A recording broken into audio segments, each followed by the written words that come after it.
record. So this 11.9 power series as representation of functions. Basically, we try to find, if they give us a function, if we have a function, can we find a power series representation for that function?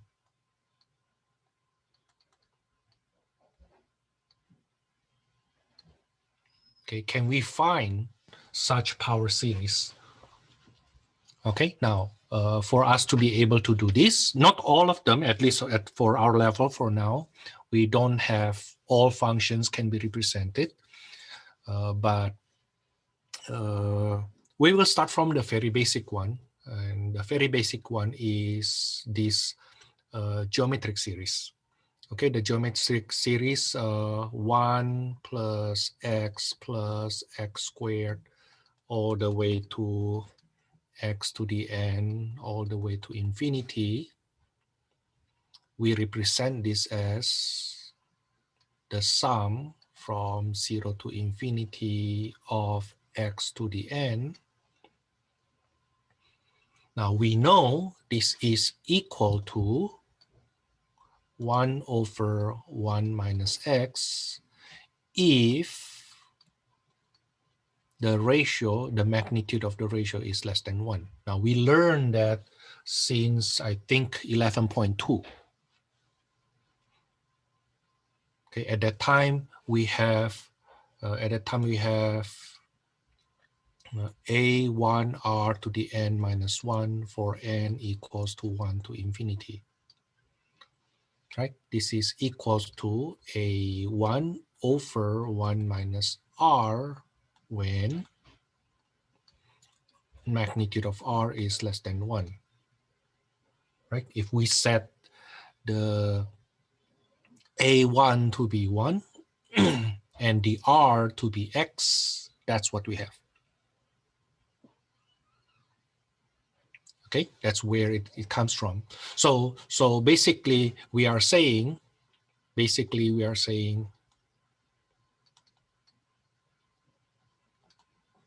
that 1 over 1 minus x can be represented by this series.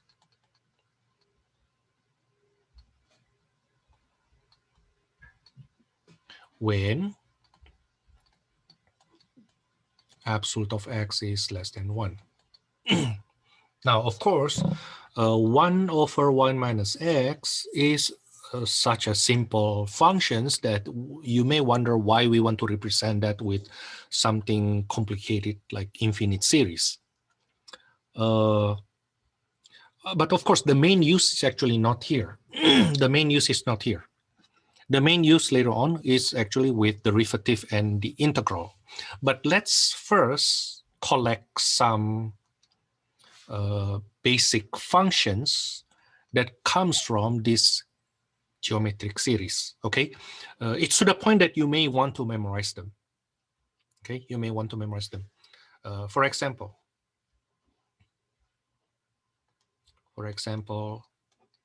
suppose I have 1 over 1 plus x. What is the infinite series for this? Well, I can rewrite this as 1 over 1 minus negative x, right? So notice that I basically replace the x here by negative x. Substitution.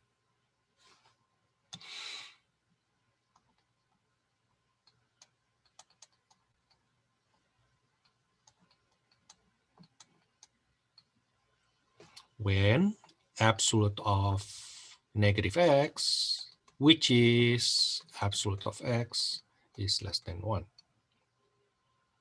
But then you see we can simplify a little bit that 1 over 1 plus x is now can be written as an alternating series.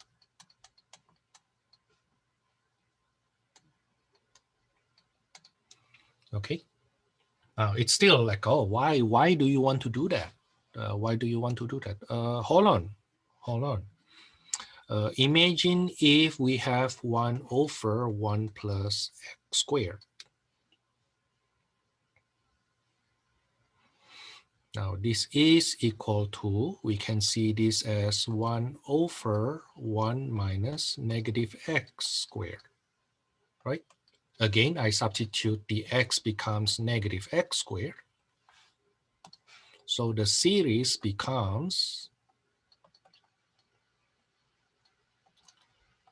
negative x squared to the n, which is an alternating series right now.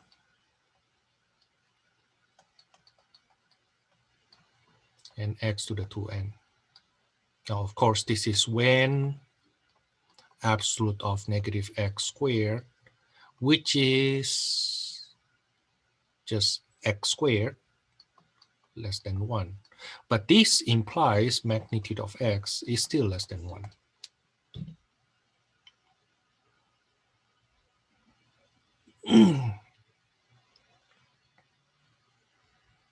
So we're good. So we do a lot of substitution right now. What happens if we have, for example, 1 over, let's say, 3 plus 2x? Do we have the power series to represent that? Let's see.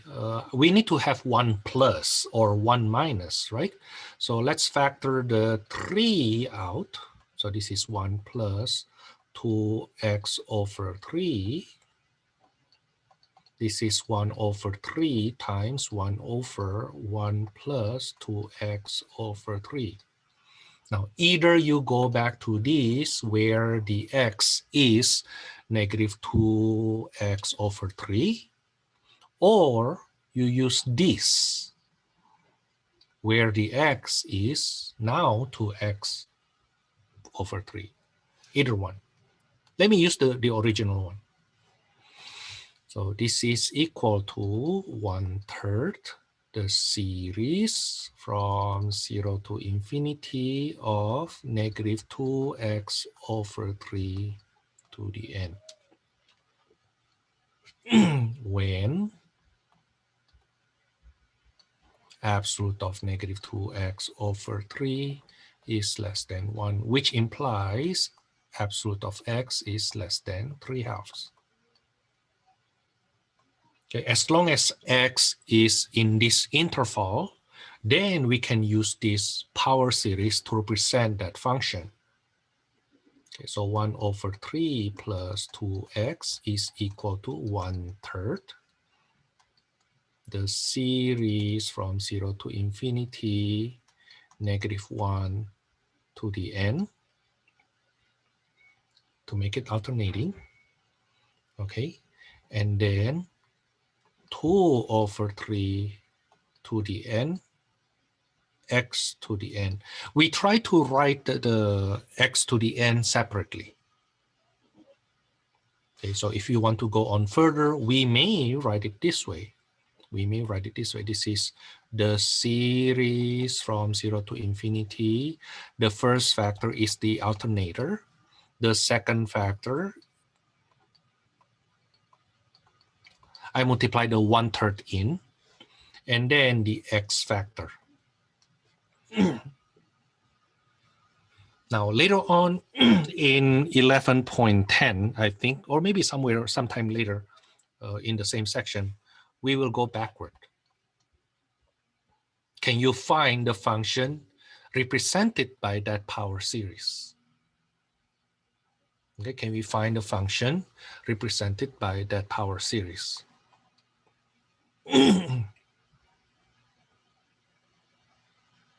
Okay, so again, here I substitute the negative x, the x by negative 2/3 over 3.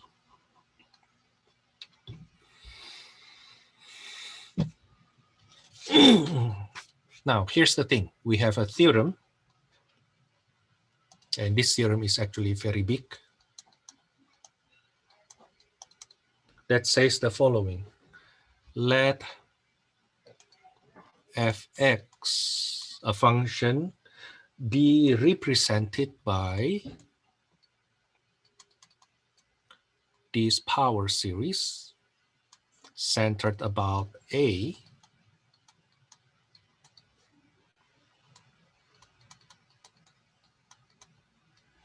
with R radius of convergence,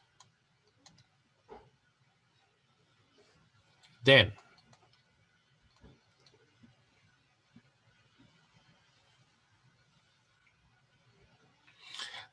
first part, the derivative of that function will be represented by the derivative of that power series.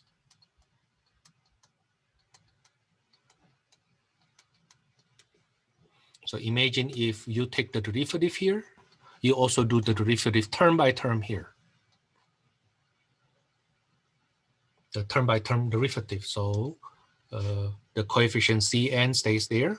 The exponent n becomes the coefficient, right? And exponent becomes n minus 1. You see that? So as long as you can represent that function by that power series, then the derivative of that function is equal to, may be represented by the derivative of that power series. Okay, as long as it is within the interval of convergence. To be more precise, within the same radius of convergence. Now, integral of that function dx is equal to the integral of that power series.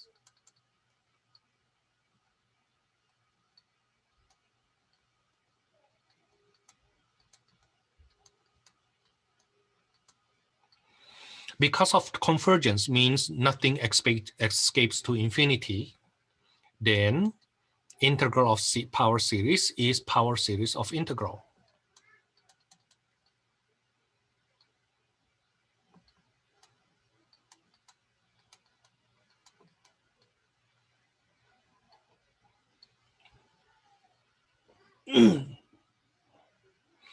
Which is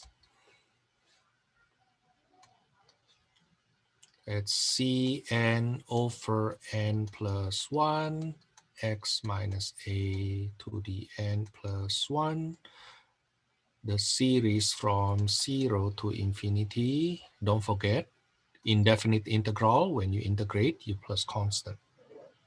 So basically you integrate term by term. Okay, with the same radius of convergence. Okay, now however, but may not be at the endpoints of the interval of convergence. So let's say for example, just to clarify what I meant, let's say the radius of convergence is equals to 3. Okay, so absolute of x minus 3 is less, x minus a is less than 3, right? Okay, so x minus a is between -3 to 3. The convergence is guaranteed in this interval. The convergence is guaranteed in this interval. Okay, but the convergence is not guaranteed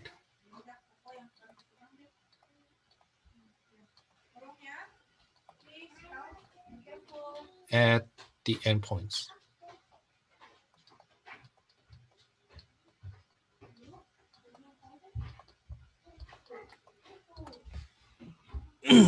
Okay, the one being guaranteed is only the radius of convergence, but not the endpoints of interval of convergence. Okay, now with this said, then, now for example, with this said, then what happened with 1 over 1 minus x being squared. Now, 1 over 1 minus x squared is the derivative respect to x of 1 over 1 minus x. But we can represent 1 over 1 minus x by this power series.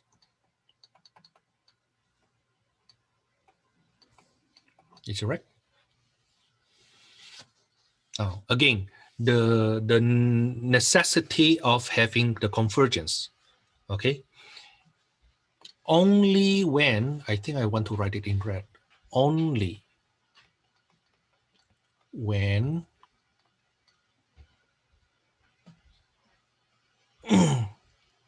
the x is, I think I want to say the x is only when x in the interval of convergence, then we can swap the derivative of the sum becomes the sum of derivative. Likewise, only when we have convergence, we can have integral of sum becomes sum of integral. Okay, only when x is in the interval of convergence. Outside of that, they are not.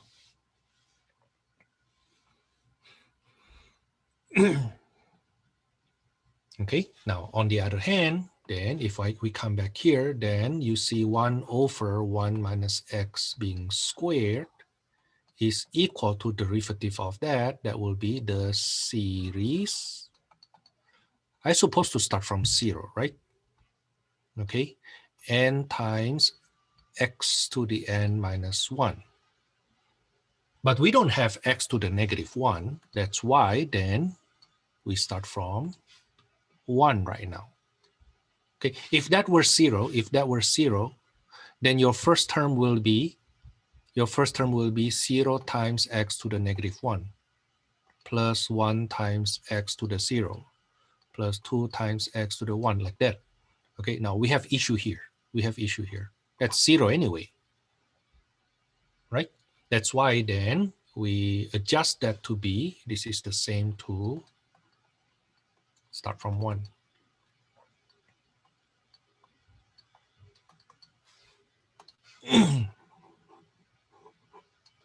You see what I mean? Now, do not underestimate this, because later on, suppose somebody suddenly asks me, can you give the power series representation for 1 minus x cubed being squared? In the first row, what happened to the squared? The squared here? No, the derivative of 1 over 1 minus x is 1 over 1 minus x being squared. So this guy here is the derivative of this. You can try, do the derivative. Let's do the derivative just to confirm, right? Okay, the derivative of this is the denominator becomes 1 minus x squared. The numerator will be 0 times 1 minus x minus 1 times negative 1. The derivative of 1 minus x, right? But that is equals to 0 plus 1 over 1 minus x squared. You see that?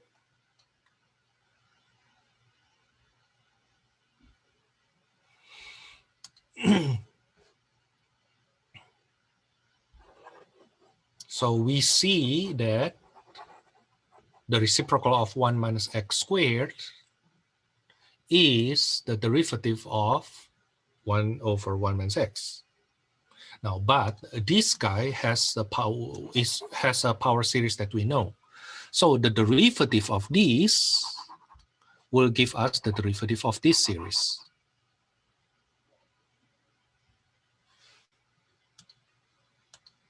Okay. Now then, if we go on, for example, we replace that x by x cubed. If we replace that x here by x cubed, then we'll replace that x there by x cubed.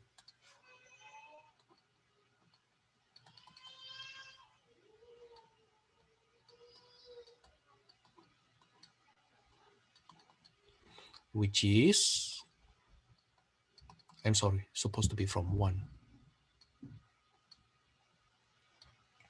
N times x to the 3n minus 3.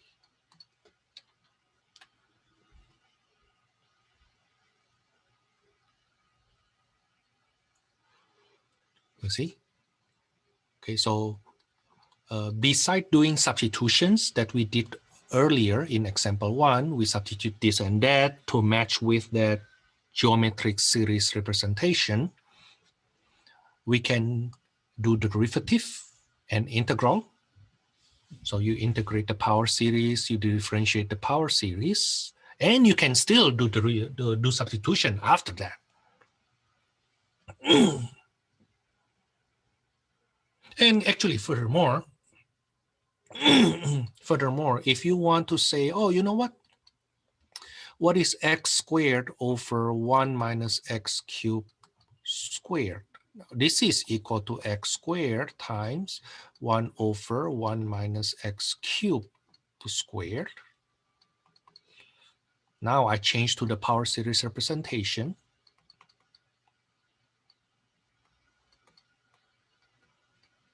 X to the 3n minus 3. Now multiply that x squared in. If I multiply that x squared in, I will get n times x to the 3n minus 1.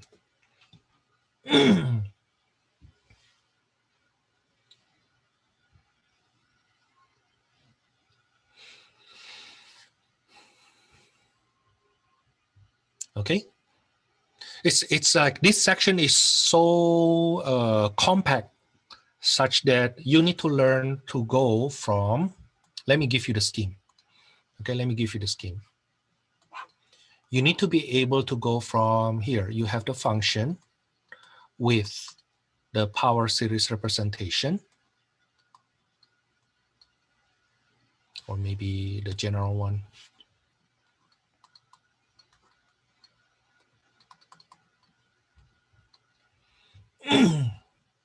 Okay, now you should be able to think of the derivative and the integral and the substitution.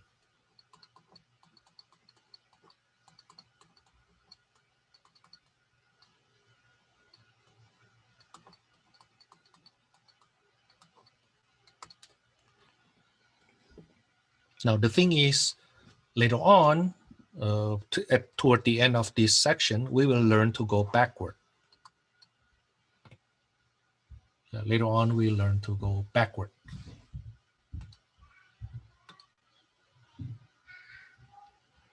Okay, now another one important power series. Let me catch this first, move it aside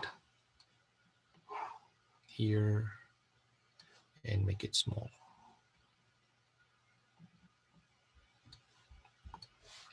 Another one important power series is tangent x. Now tangent x, tangent inverse x. Tangent inverse x is actually the integral of 1 over 1 plus x squared dx. I call that plus constant, right?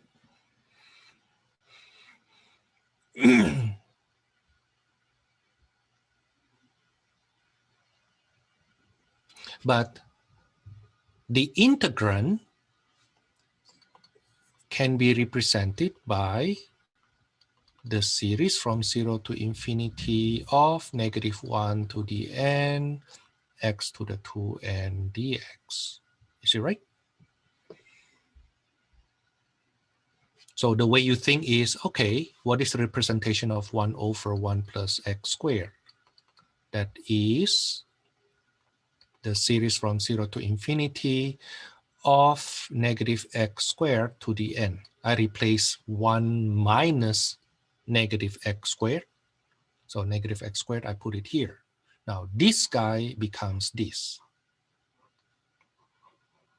right? Now integrate that. When we integrate this, we will get the series from 0 to infinity, -1 to the n, 1 over 2n plus 1, x to the 2n plus 1. Don't forget plus constant.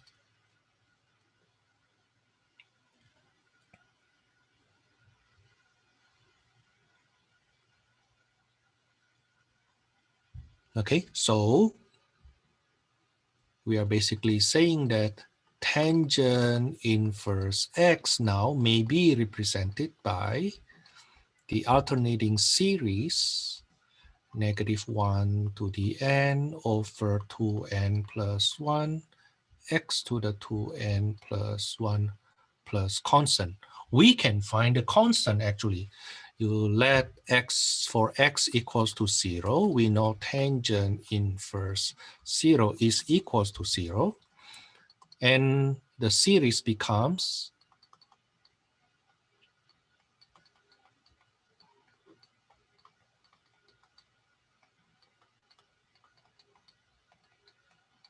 so 0 equals to 0 plus c. So the c is 0. The constant is 0. In other words, tangent inverse x is represented by that series and the constant is 0.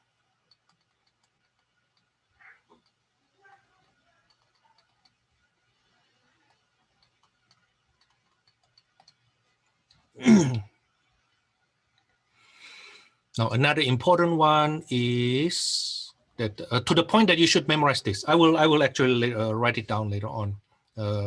Natural log of 1 plus x.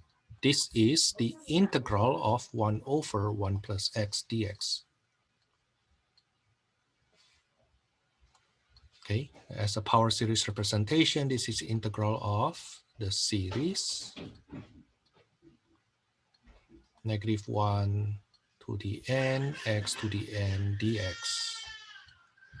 But this is equals to the series integrand -1 to the n x to the n dx.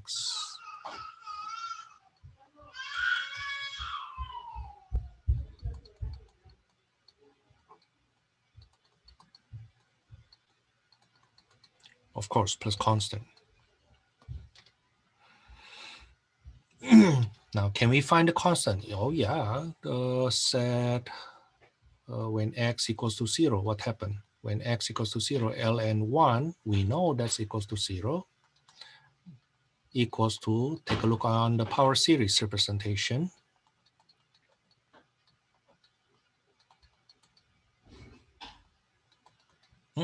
This is 0 here. But this is 0 equals to 0 plus constant, so the c is the constant is 0.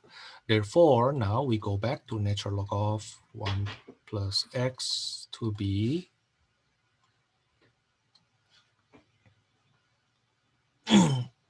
the series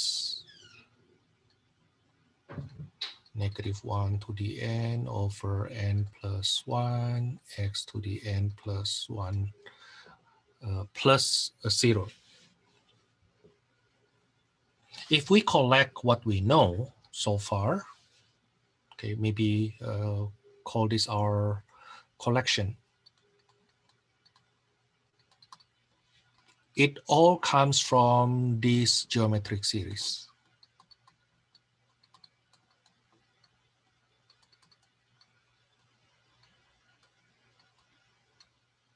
right? It all comes from there.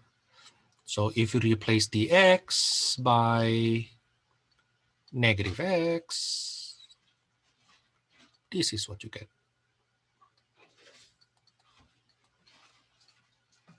Right? Okay, which of course we rewrite it as an alternating series.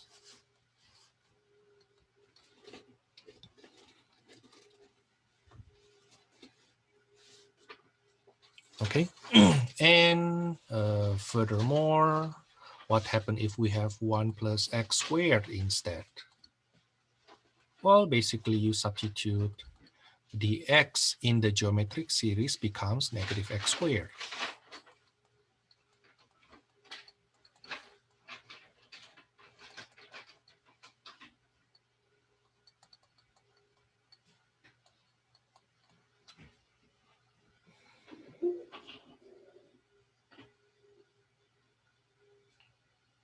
Okay, now then if you integrate the last one, you will get tangent inverse of x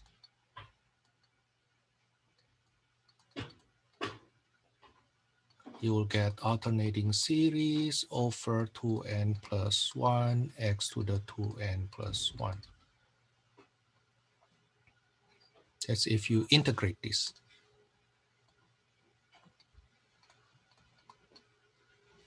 If we integrate this, we get natural log of absolute 1 plus x. Okay, I will explain later on why earlier we didn't use that parenthesis.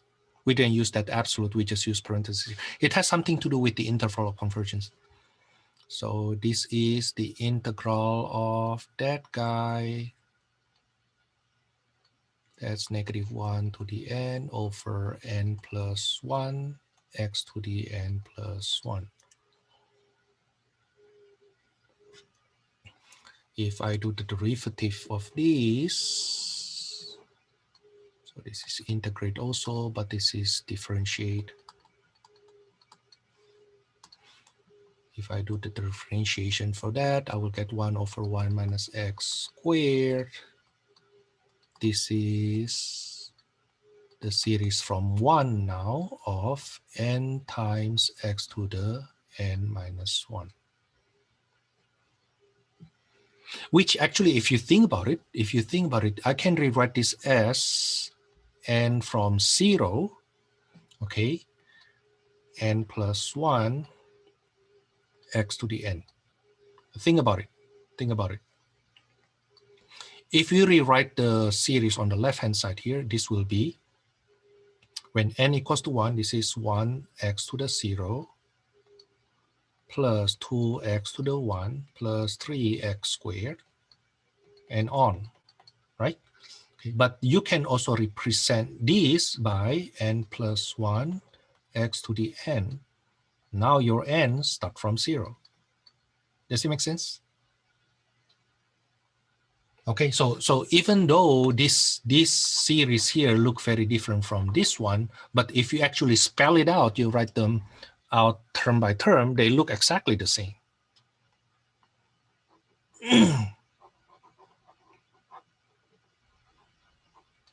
Okay, and there are a lot more. Okay. Now, one of the example we can do later on is the following. Call this the ultimate example. The ultimate example, like when you play Mortal Kombat, this is the flawless victory. Suppose I have approximate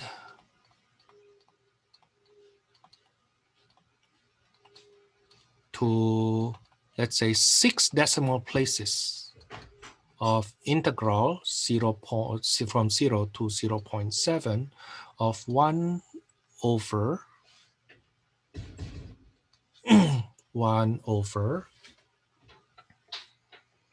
1 plus x to the 6th dx. This is not doable. This is not doable analytically. No way, no way.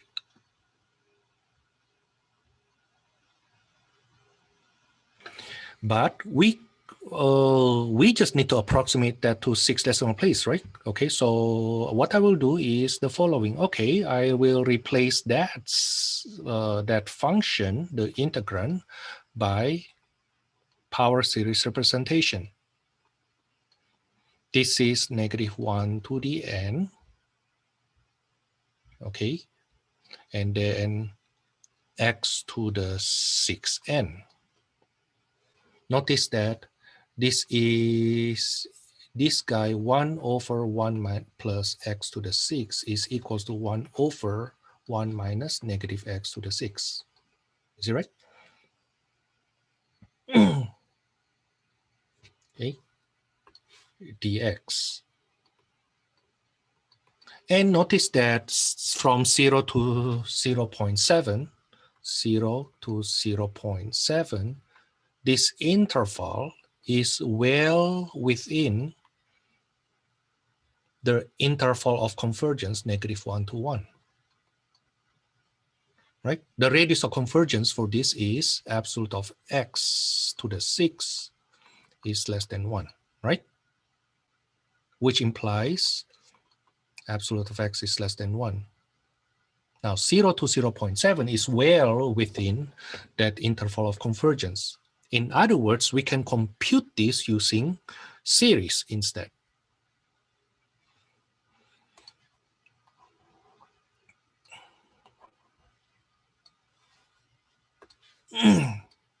So this is equals to the series from 0 to infinity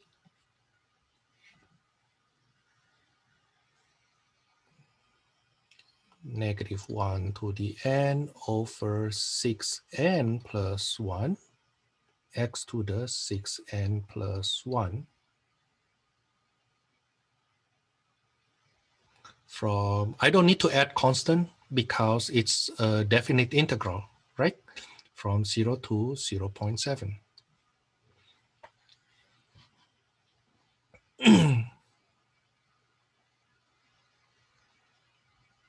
Okay, now notice that this is alternating series, right?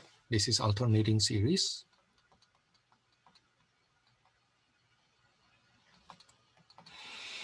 That is alternating series. So the error will be less than b sub n, which is the positive term of that alternating series, x to the 6n plus 1 over 6n plus 1. Now you want this to be less than 0.000001, 6 decimal place. To take care of the rounding, let me use 0.5.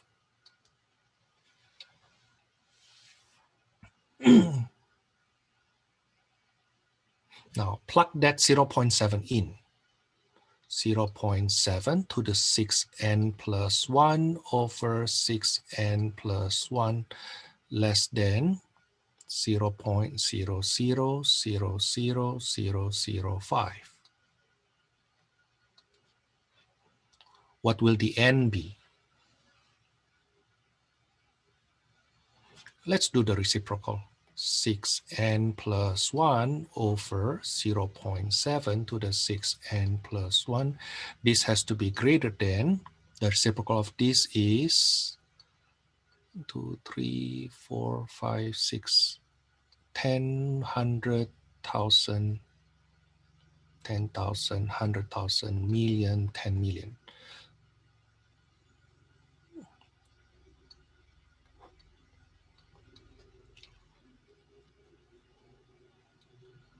Now this will tell us how many terms I need to add to have that accuracy.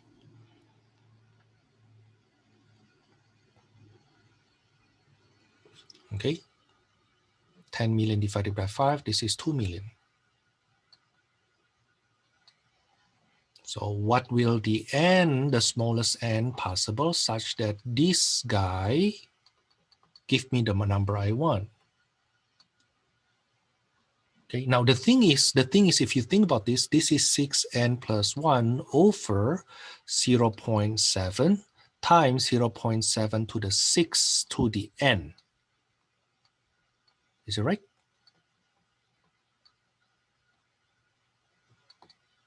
Now let's use our calculator. So let's say n equals to 10. I somehow think that's too much, but we never know. We never know. Okay, I use my calculator. Give me a second to check if n equals to 10 is good enough. Right? You may think, oh, with 6 decimal places accuracy, then we have a lot of terms. Maybe not. Maybe not. Let's take a look. On the numerator, that will be 61 divided by 0.7 times 0.7 to the power of 60. That's way too big, right? This is the right-hand side here is 1 with 1.715 blah, blah, blah times 10 to the 11. That's way too big, you see? So we don't need 10 terms. We don't need 10 terms. Let's try 8 terms. So when n equals to 8, the numerator will be 49.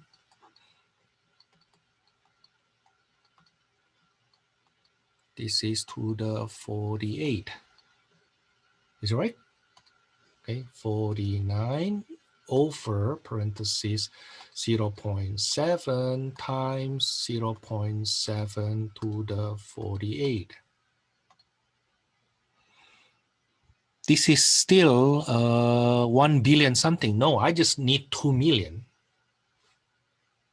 This is 1.9 billion. This is still overkill. Let's say n equals to 6. So 37 over 0.7, 0.7 to the power of 36. 37 divided by 0.7 times 0.7 to the power of 36. This is 19 million. Oh, 19 million. Maybe 4? See, I start from overestimating and it seems like I overestimating it. 0.7 to the power of 6 times 4, 24. Let's see.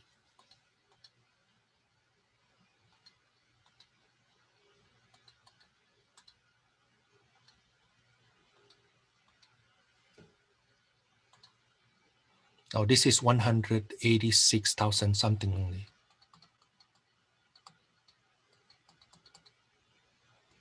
No, not enough. So maybe 5. Let's try 5.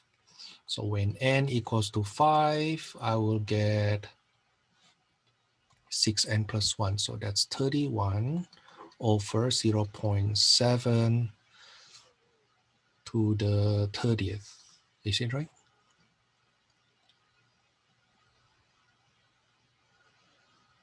'31st.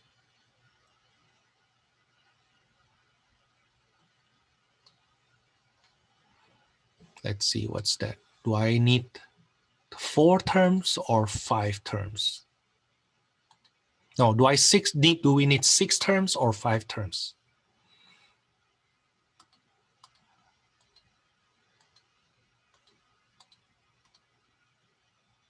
Almost 2 million. So we need 6 terms. This is 1.9 million. Not enough. We'll use n equals to 6. So we need 6 terms. So from here, we come back.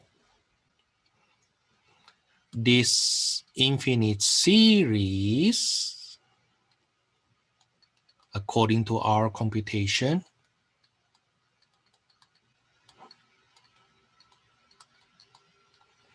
will be approximated to 6 decimal places by going to the 6th term.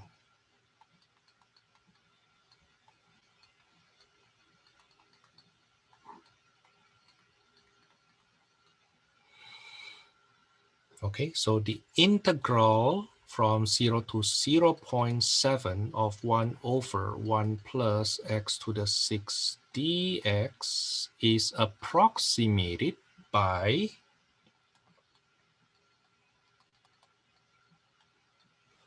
the finite sum instead of infinite sum of this guy.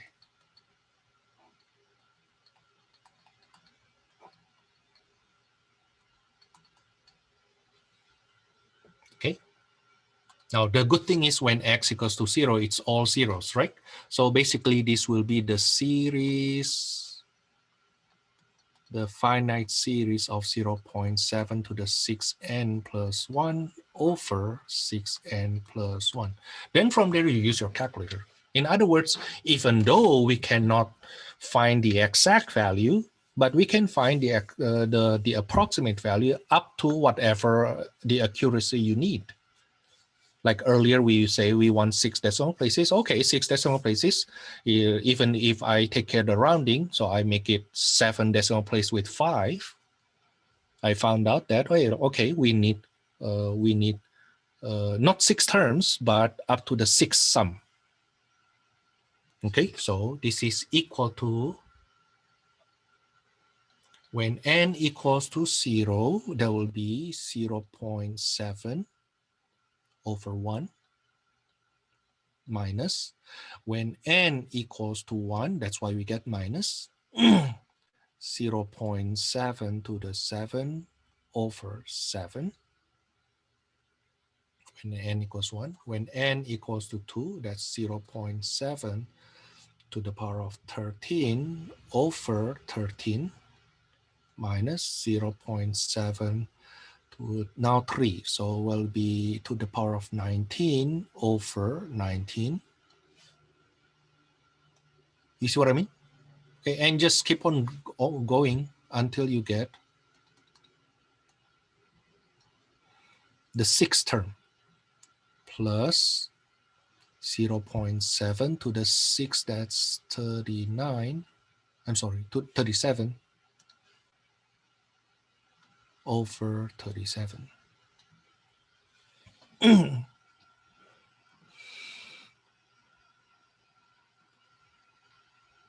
That's the ultimate examples. Why we learn power series representation, because they are functions that we cannot integrate analytically. They are functions that we cannot integrate analytically. So we represent that by power series, which is basically polynomial, which we can always integrate, right? As long as it is within the interval of convergence, then we are fine. Okay, now that's all the lecture I want to give, in addition to the lecture videos. Now let's do problems. For example, number 5. Find the power series representation for fx equals to 2 over 3 minus x. We can take the 2 out. So we have 1 over 3 minus x. Okay, now the thing is, I don't like that 3 there. I factor that 3 out.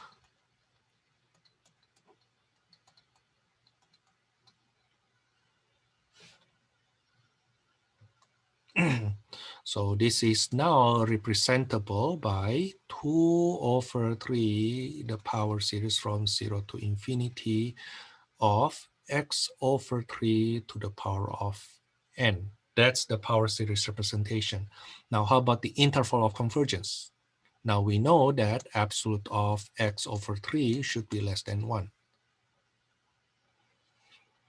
Right? It means the interval of convergence will be between -3 to 3. That's the interval of convergence, or sometimes we just call that I.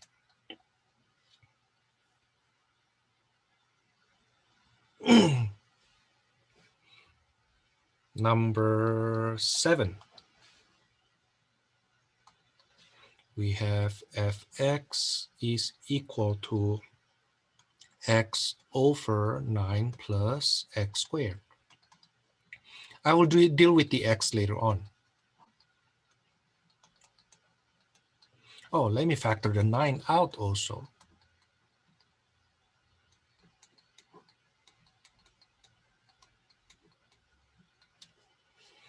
So this becomes x over 9, the series from 0 to infinity of -1 to the n, x squared over 9 to the n.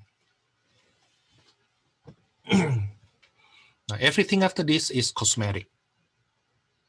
Okay, I can represent this by, I multiply the x in, that this will be x to the 2n plus 1 over 9 to the n plus 1.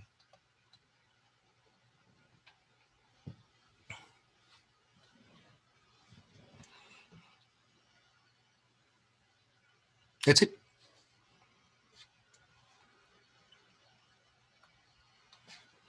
How about number 9? That's actually an interesting one. Number 9, 1 fx equals to 1 plus x over 1 minus x. This is 1 plus x times 1 over 1 minus x. That's 1 plus x times the regular power series. Oh, by the way, I need to go back. What is the interval of convergence here?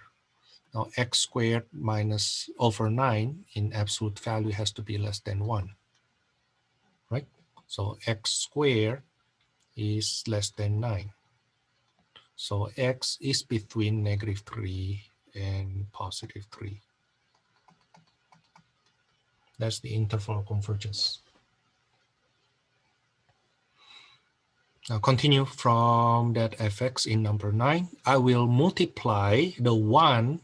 Basically, I distribute. This is the sum x to the n from 0 to infinity plus x to the n plus 1.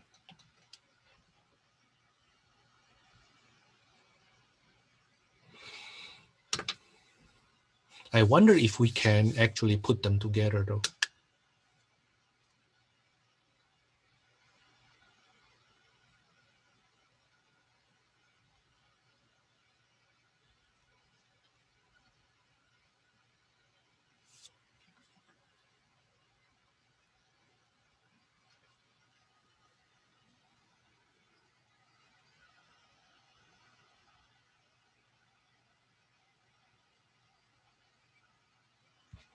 Well, if I write it, it will be, if I spell it out, it will be when n equals to 0, that will be 1. When n equals to 1 for both of the, so the first one will be 1 plus x squared plus x cubed and on. Now the second power series will give me x plus x squared plus x cubed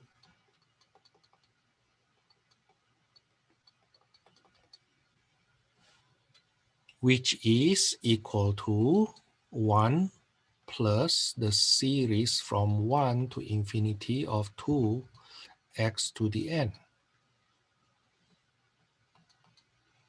1 plus 2, that power series.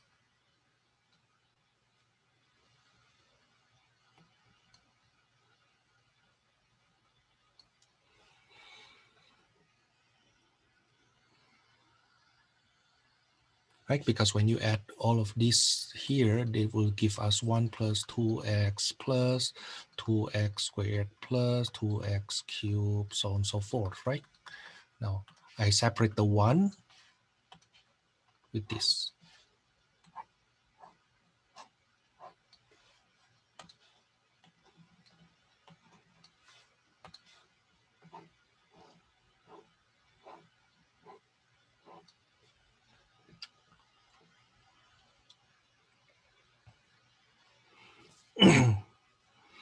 Now, let's have fun with number 11.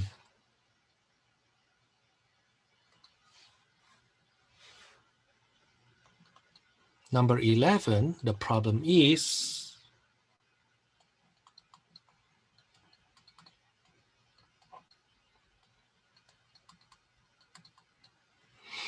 the problem with that is we want to, their instruction is to write it as using partial fraction decomposition.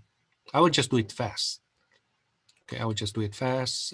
This is 3 over x minus 2x plus 1, which is equal to, I think this is 1 over x minus 2 minus 1 over x plus 1.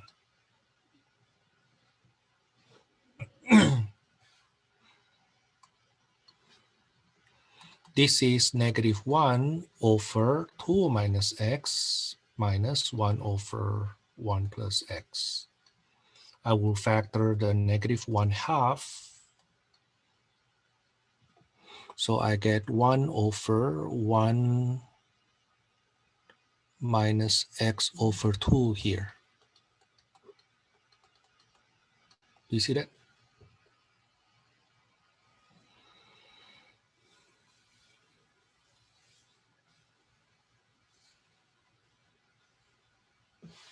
Okay, so this is equal to negative 1/2 the power series from 0 to infinity of x over 2 to the n minus the power series negative 1 to the n x to the n.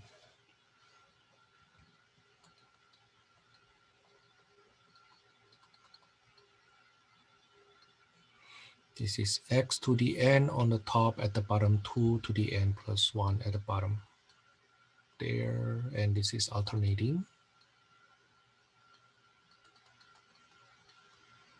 So I can represent that function using this sum of power series. Now the thing is, what is the radius of convergence, interval of convergence? The interval convergence for this guy here, the interval of convergence for this guy is, the interval convergence is, you see absolute of x minus 2 is less than 1, right? Okay, so it means the interval convergence is between negative 2 to 2. However, this guy here, the interval of convergence is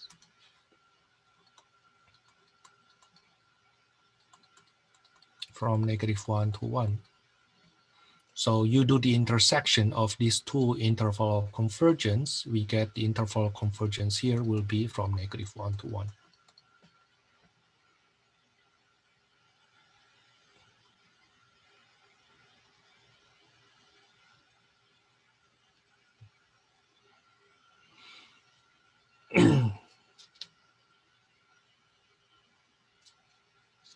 Number 13. See, there are so many things we can learn here such that I somehow don't really want to skip any odd numbers. So we have this fx equals to 1 over 1 plus x squared. Can you find the power series representation for that using differentiation? Let's see, what is the derivative of, what is the integral of that? the integral of fx will be this guy. Like if I do the derivative, that's negative 1 plus x being squared. On the numerator, I'll have 0 times 1 plus x minus 1 times 1, right? That's 1 over 1 plus x squared. But at the same time, I know that derivative of negative that is negative of the derivative of this.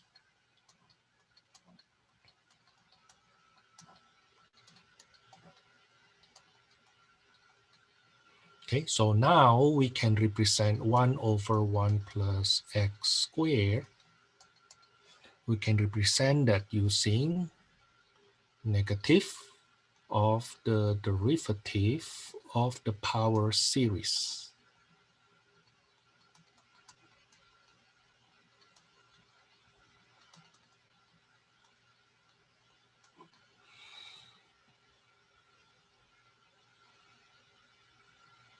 Right?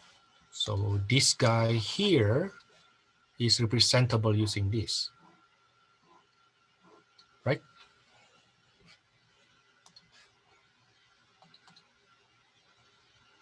So negative the series from 0 to infinity, actually now becomes from 1 to infinity. Negative 1 to the n times n x to the n minus 1. Oh, let me multiply that negative in. If I multiply that negative in, so no more negative sign outside.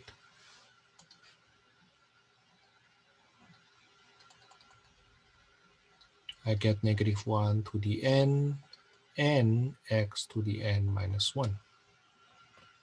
Now, what is the radius of convergence? Follows the original radius of convergence. What is the radius of convergence here?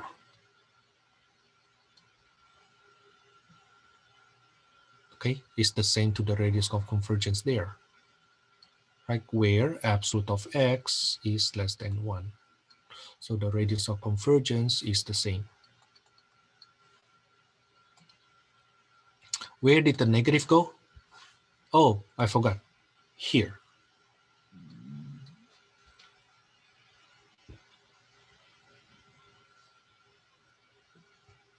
Okay, that's the radius of convergence. Now keep an eye on the radius of convergence all the time. Okay. In other words, radius of convergence tells us, hey, you know what? This representation only applies as long as x is in what interval. So in this case, as long as x is between -1 to 1, it works. Once it is outside, then this representation doesn't work anymore.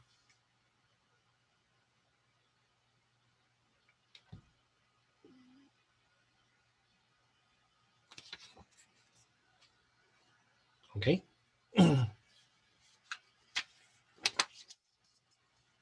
That's for 13a.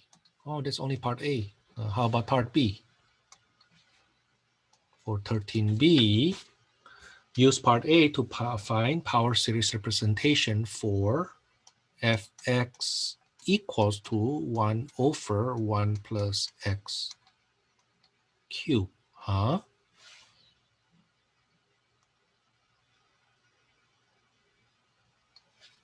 Okay, let's see. What is it has something to do with the derivative. So 1 over 1 plus x squared. That's 1 plus x to the power of -2, right? If we do the derivative,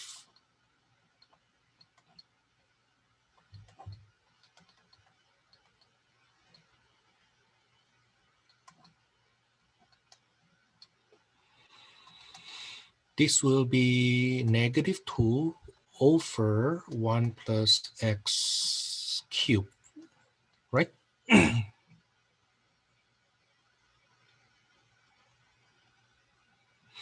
So we can say 1 over 1 plus x cubed is equal to negative 1/2 the derivative respect to x of 1 over 1 plus x squared. Is that right? But we have done that in part A. Derivative, I mean, this guy here is the same to this guy, remember?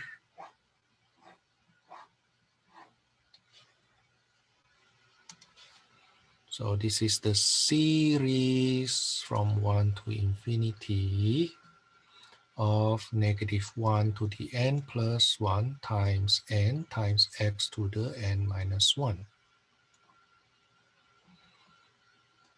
This is negative 1/2. The series now it will start from 2 to infinity, negative 1 to the n plus 1, n times n minus 1 times x to the n minus 2.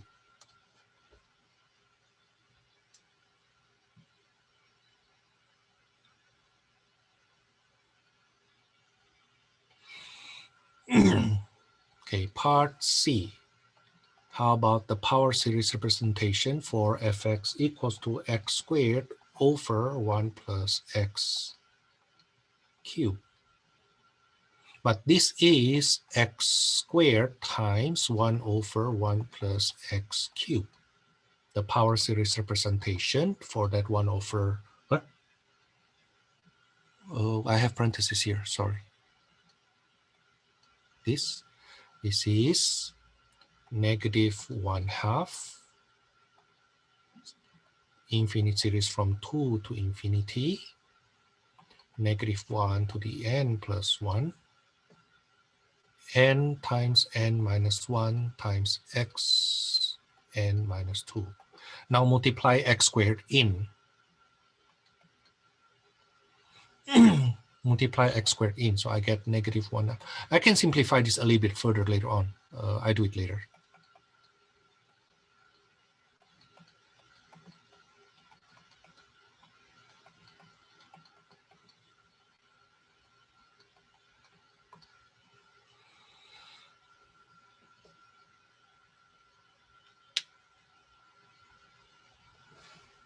Okay. Now, we are actually done there, but if you want to absorb the negative in,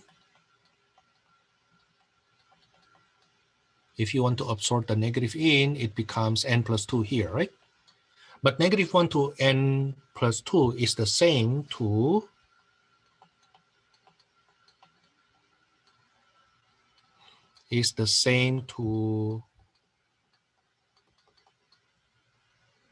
negative 1 to the n only.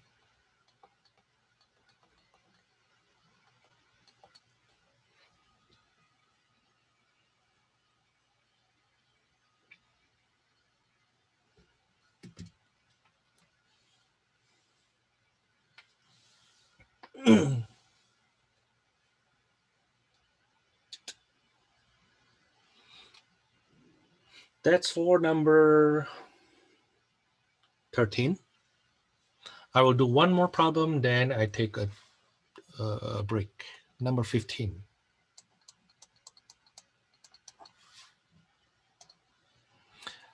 Can the negative be absorbed if it is not an alternating series? No, it's not.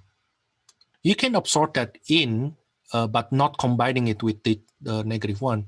So suppose this is this is something else.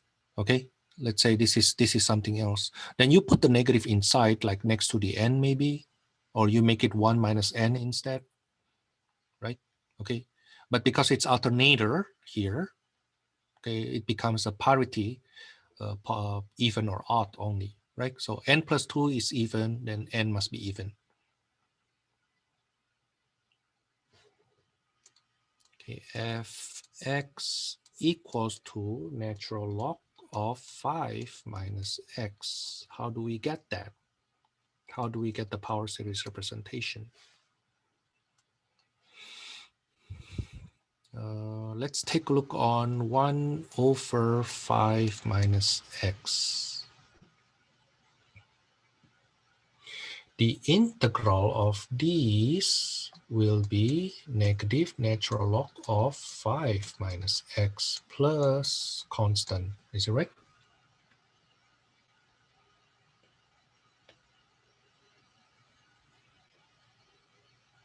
So we will work from that 1 over 5 minus x. 1 over 5 minus x is equal to, I factor the 5 out on the denominator, such that I get 1 minus x over 5, which is representable using the geometric power series, x over 5 to the n. We can actually write it this way. This is the power series, x to the n on the top, 5 to the n plus 1 at the bottom.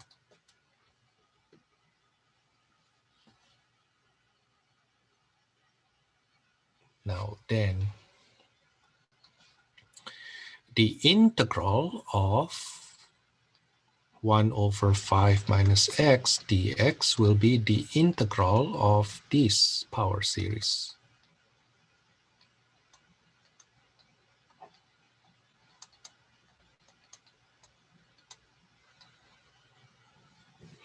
The left-hand side, it is natural log of 5 minus x in absolute value. The right-hand side, that is the integral of that. I will integrate term by term. That is x to the n plus 1 over 5 to the n plus 1 times n plus 1. Don't forget, plus constant.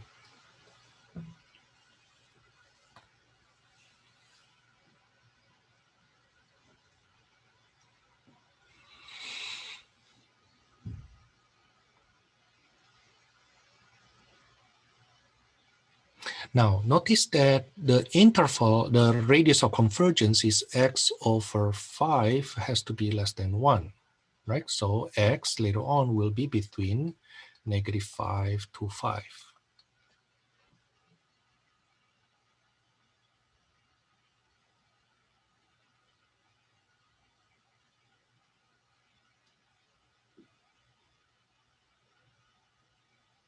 But from the domain, 5 minus x has to be greater than 0 because of ln. So x has to be less than 5.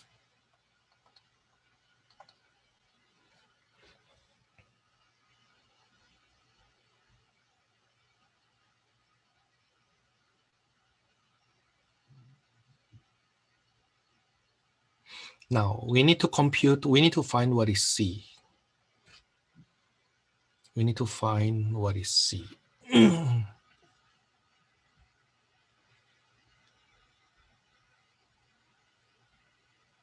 We are actually done already, if you think about it, right? We are actually already done. But we still need to find what c is. To find what c is, think about what kind of x will cancel this part. You set the x equals to 0. Right? So we have ln 5 equals to c. Therefore, now, natural log of 5 minus x is representable by the series from 0 to infinity, x to the n plus 1 over 5 to the n plus 1, n plus 1, plus ln 5.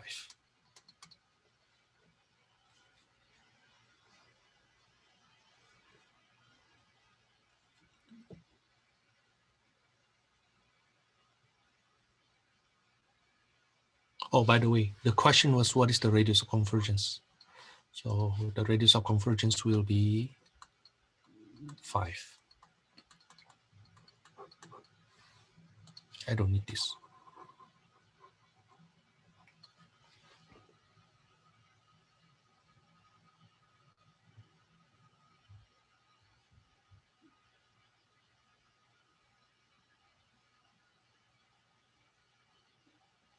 By the way, if you want to have a little fun, notice that you have n plus 1, n plus 1, n plus 1. Why don't you just start from 1 then?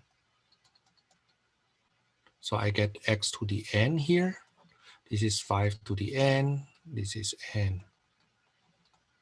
Because if you rewrite this out when n equals to 1, it is the same to if you write this out when n start from 0. Okay, they're just the same. Now that's for number 15. I wonder if you can try working on number 17. You try to do this. Okay, you try to do this. But it's really about how you break it up. Yeah, after this, I will take a 10 minutes break, you too.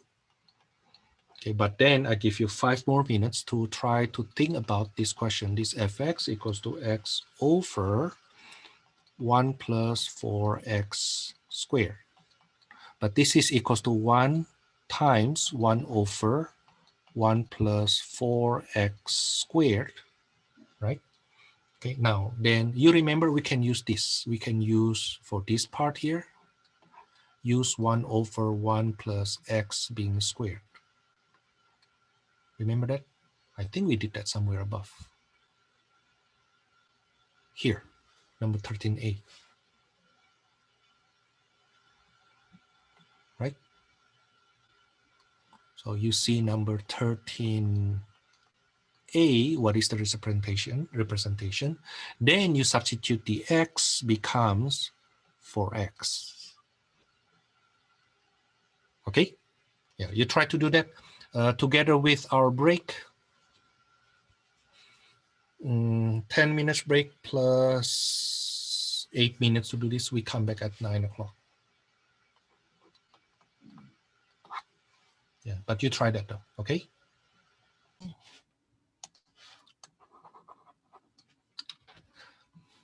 So let me start with, I build it from the beginning. So 1 over 1 plus x, that is representable by -1 to the n, x to the n, from 0 to infinity. Now the derivative of this is the derivative of that.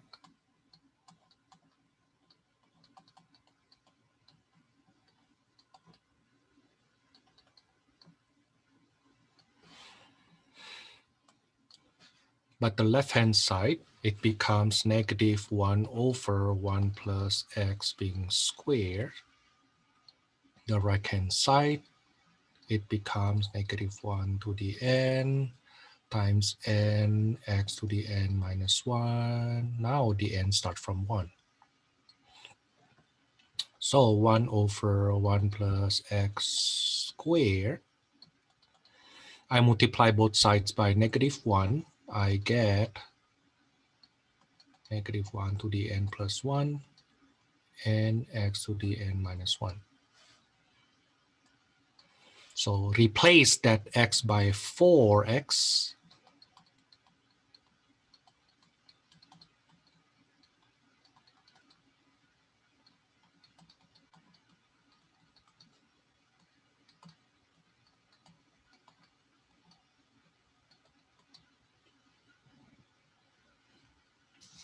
And then multiply by x.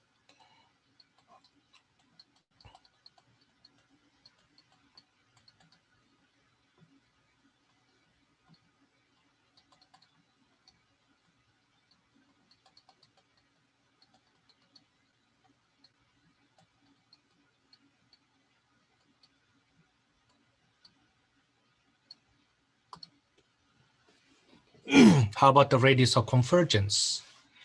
Originally, the radius of convergence was up to here. The radius of convergence, the same from the very beginning. That's absolute of x is less than 1. So the radius convergence is 1.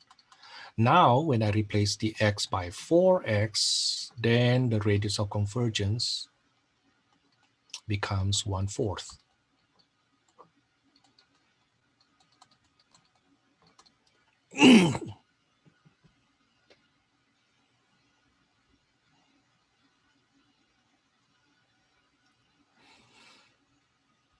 Okay. That's for number 17. How about number 25?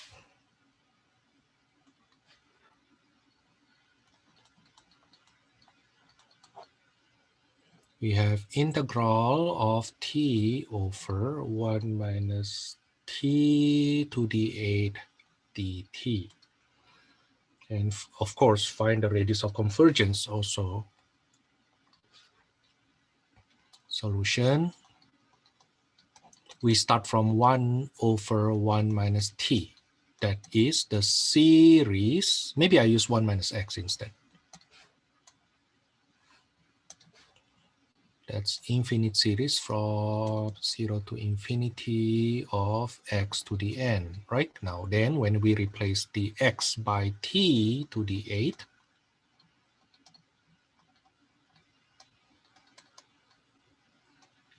that's t to the 8 to the n, which is from 0 to infinity t to the 8n. Now, the radius of convergence, t to the 8 in absolute value is less than 1. The 8th root of that, and it's always positive anyway, so the absolute value of t is 1. The radius convergence is still 1. Multiply by t.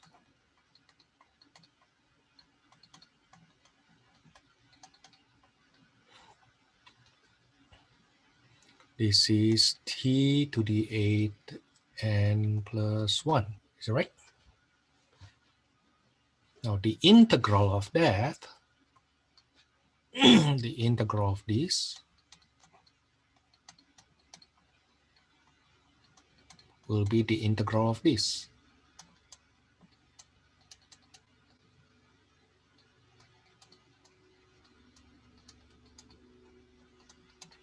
Which is the infinite series 1 over 8n plus 2 t to the 8n plus 2. Don't forget plus constant because this is an indefinite integral.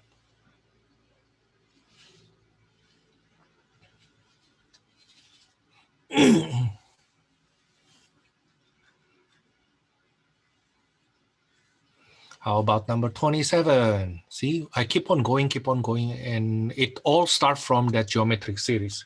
In the next section, which I plan to do on later on, toward very end, at least touch base that a little bit, we will see that we have other power series representation, which is even more powerful.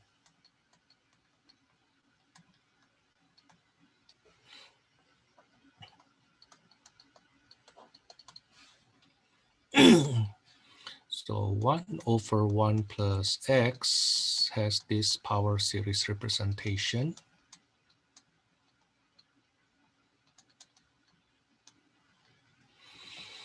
So the integral of this is the integral of that.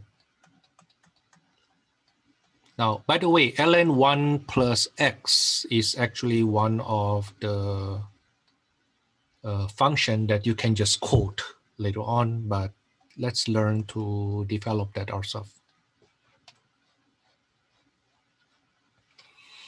This will be the infinite series from 0 to infinity, -1 to the n over n plus 1, x to the n plus 1 plus constant.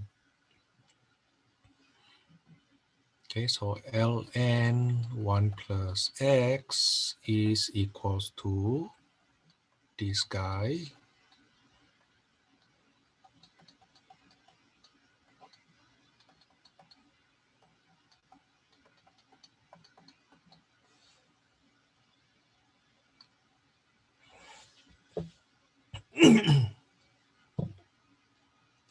By the way, let's talk about why I don't need absolute value here. Let's put absolute value for now. Let's put absolute value for now. However, we know that the radius of convergence is 1, right? So it means x is between -1 to 1. Is that right? Okay, now if I add 1, then 1 plus x has to be positive. Is that right? Therefore, I don't need to use I don't need to use absolute value anymore there, because x plus 1 has to be greater than 0 anyway. Does it make sense?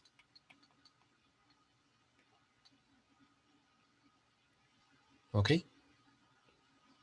And also, oh, you know what? When x equals to 0, we used this technique before. When x equals to 0, we have ln 1, which is equals to 0 is equals to 0 plus c. So from there, we see the constant is 0. Therefore, natural log of 1 plus x is representable using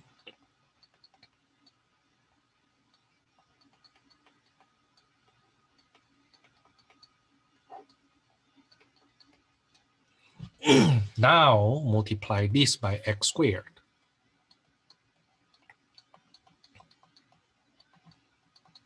This will be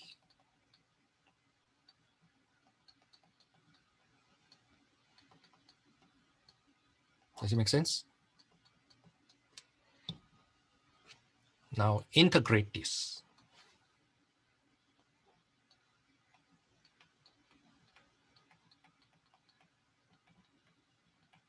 This is the integral of the infinite series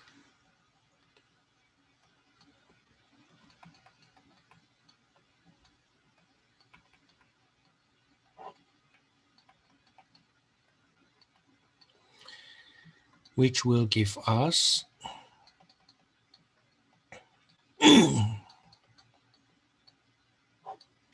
n plus 1 times n plus 4 x to the n plus 4, don't forget plus constant.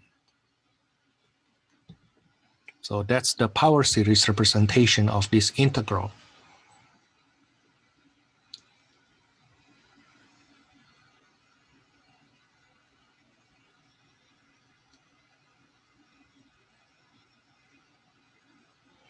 Number 29.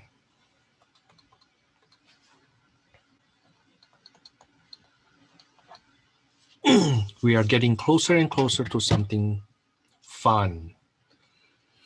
Okay, number 29. Then use what we learned so far to integrate this to 5 decimal places.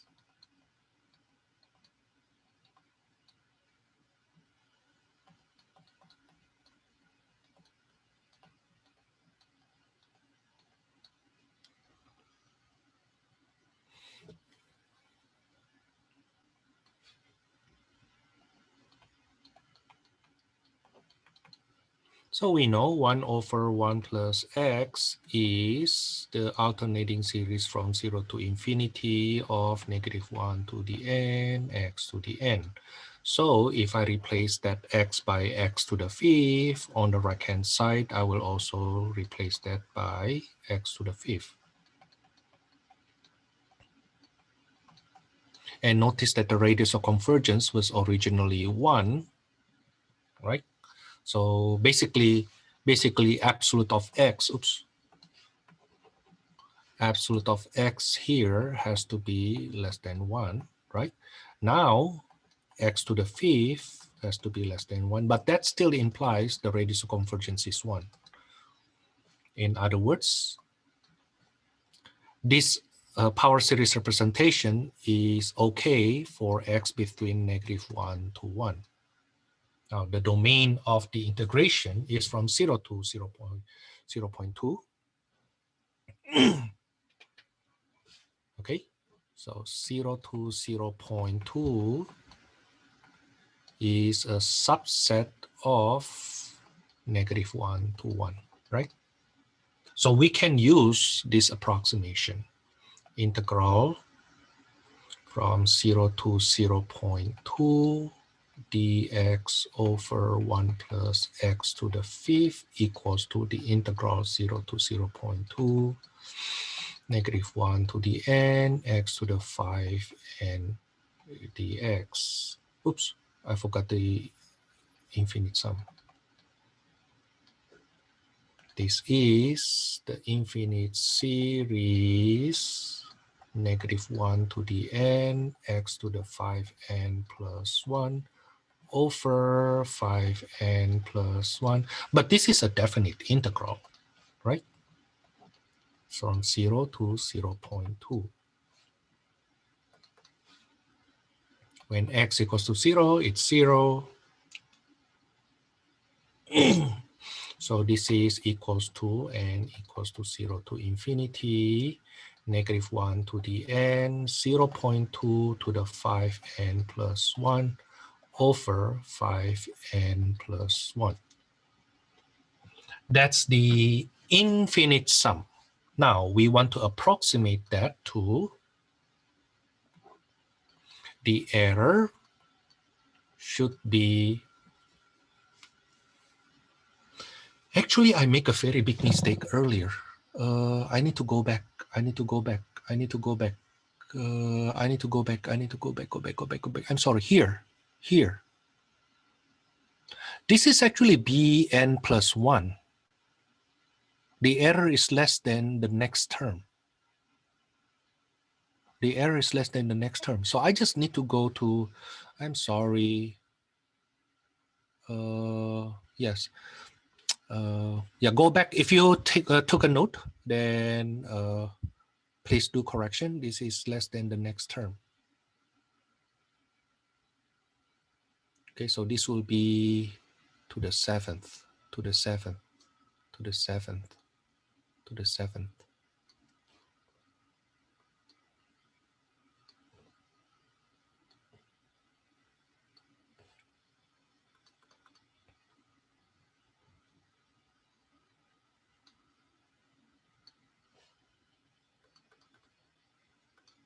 So this is when n equals to 9, 7.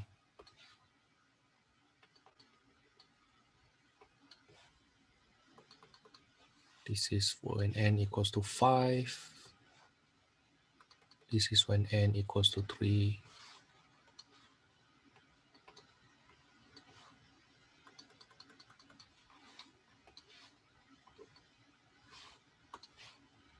This is 4. So we will use n equals to 5. So we just need to go up to the 5th term, not the 6th term.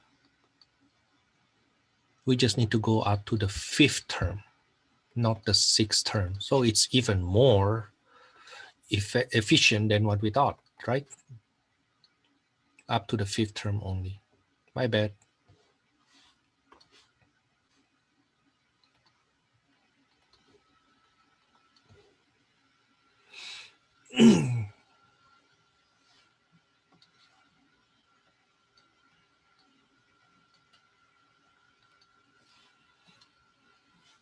So plus when n equals to 5, that's minus, that's right.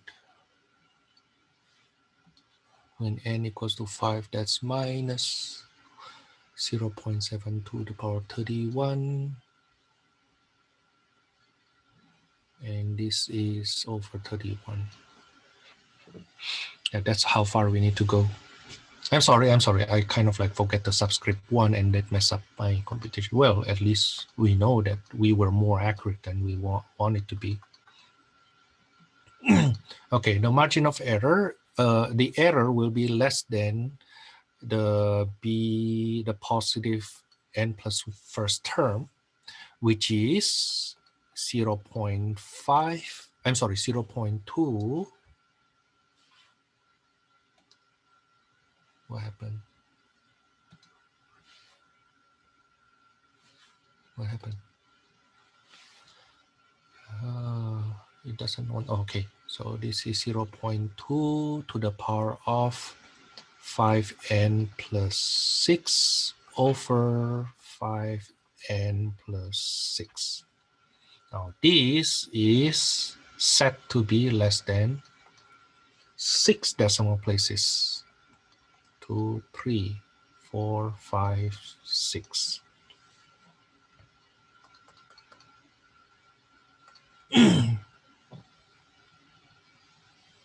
Okay, so, oh, you know what? Let's call this 10 to the negative 6. Is it right?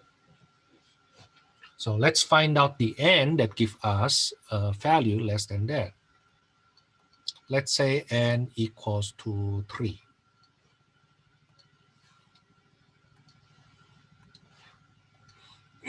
So n equals to 3, 0.2 to the 21 over 21.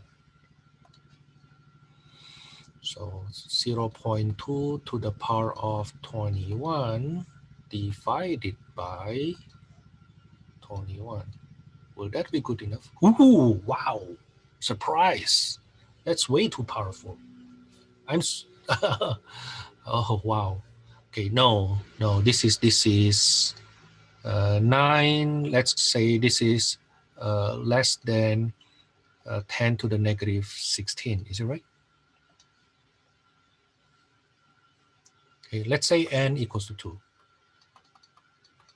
So that will be 0.2 to the power of 16 over 16. 0.2 to the power of 16 divided by 16. That is still quite powerful. This is less than 10 to the negative 12.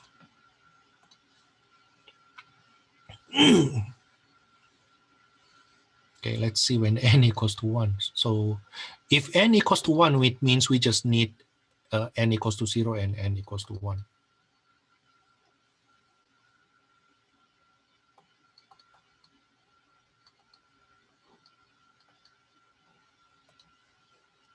So 0.2 to the 11 divided by 11.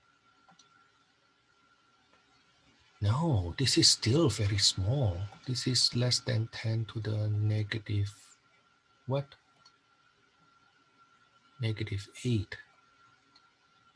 But when n equals to 0, that's way too small though. No, I don't think so. When n equals to 0, I don't think it works.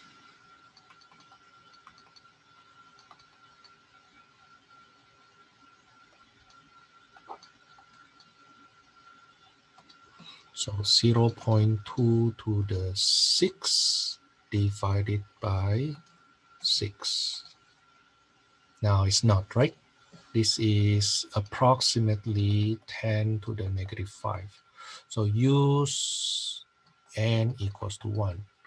So we will, this is approximated, accurate to 6 decimal places for n equals to 0 to 1. So we just need to do 2 terms. Nice, right?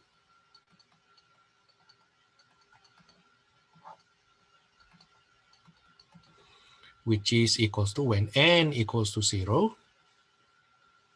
When n equals to 0, that will be 0.2 minus when n equals to 1, that's 0.2 to the 6 over 6.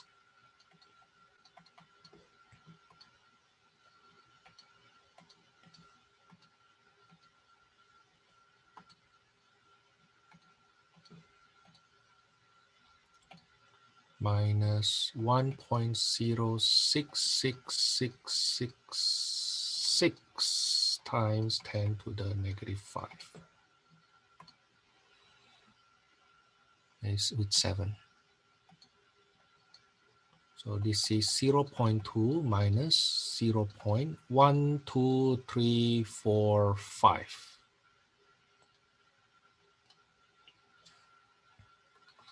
So this is 0.9991234.893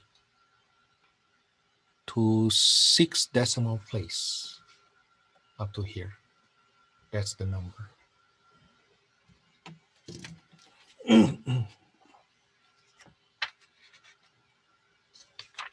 Okay.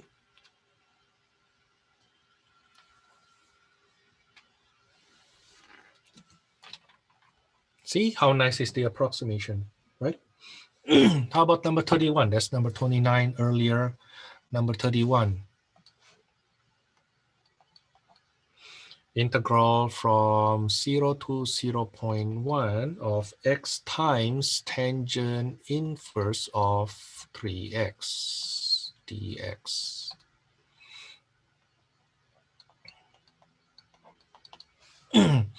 Tangent inverse is the integral of 1 over 1 plus x squared, right? Now 1 over 1 plus x squared is alternating series.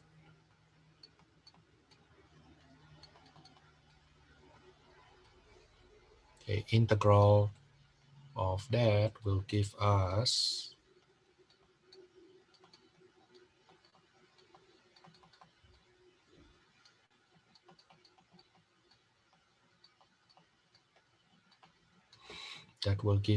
tangent inverse of x equals to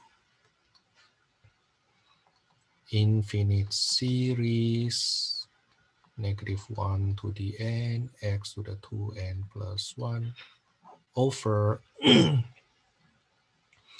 2n plus 1. When x equals to 0, tangent inverse of 0 is equals to 0. Oh, I'm sorry, I need to plus constant here. But on the right-hand side, that's 0 plus c. Okay, so now tangent inverse of x is representable using this infinite series.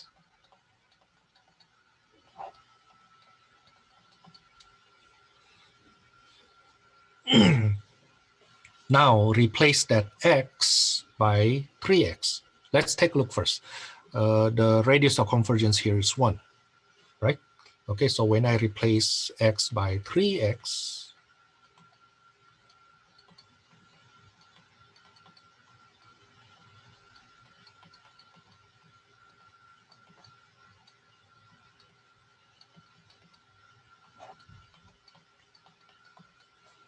the radius of convergence becomes 1/3.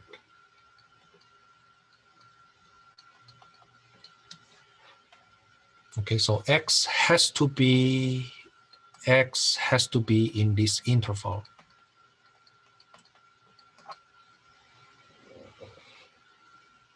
Now then, what is x times tangent inverse of 3x?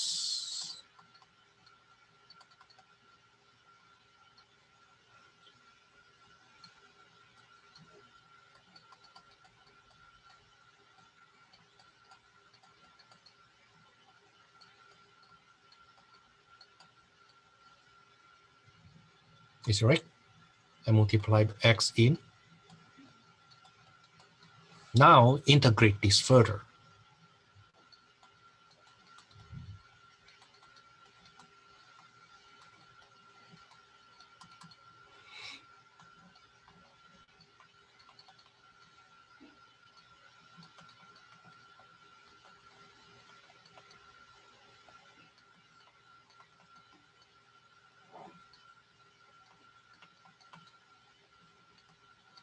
This will be infinite sum -1 to the n, 3 to the 2n plus 1, x to the 2n plus 3 over 2n plus 1, 2n plus 3 plus constant.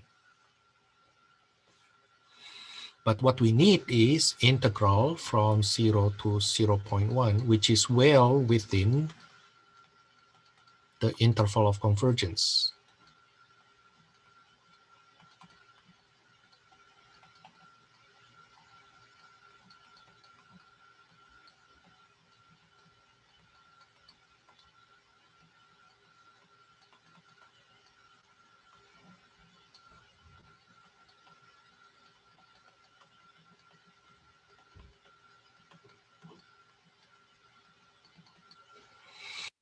this guy is equal to, it's an alternating series. That helps, the fact that they are alternating helps a lot with our approximation. This is 3 to the 2n plus 1 times x. Actually, no, when it is 0, that's 0. So this becomes 0.1 to the 2n plus 3 over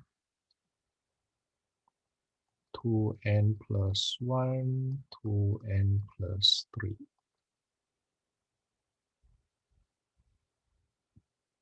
Now we want the error to be less than 0.000001. So we set the positive n plus first term, the positive part, right? That will be 3 to the 2n plus 3, 0.1 to the 2n plus 5 over 2n plus 3. So you replace n by n plus 1, then you will see this. Okay, now you want to set this to be less than 10 to the negative 6.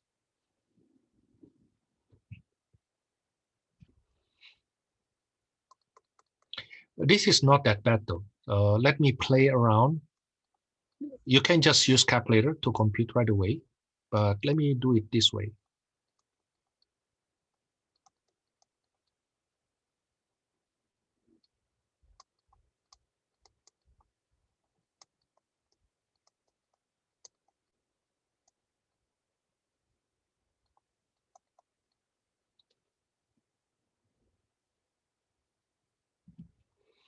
My goal is I want to combine these two guys here becomes a nicer number so that I get 0.3 to the power of, oh, I'm sorry. No,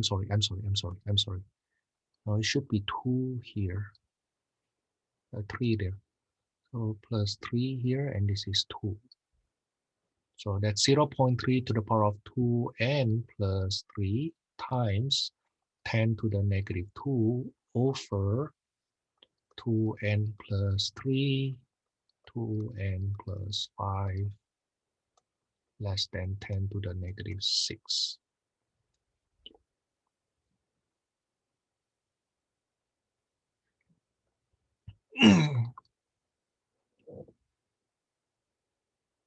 Okay, let's cancel 10 to the negative 2. So 0.3 to the 2n plus 3 over 2n plus 3, 2n plus 5 less than 10 to the negative 4.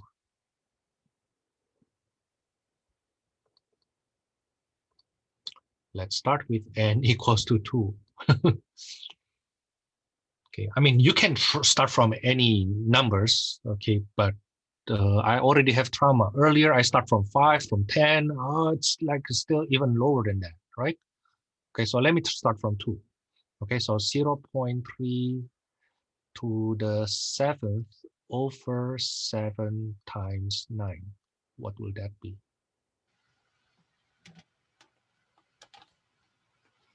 0.3 to the 7th divided by 63. I get, this is approximately 3. This is less than, maybe I put that 3.5 times 10 to the negative 6. Already small. This is less than 10 to the negative 5, right?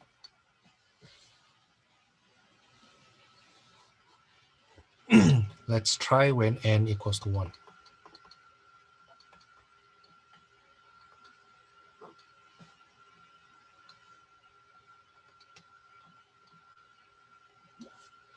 Point 0.3 to the 5th divided by 35. I get, this is 6.9 something and 10 to the negative 5. This is less than 10 to the negative 4.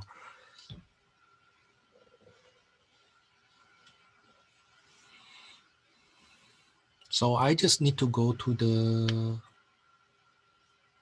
first term, right?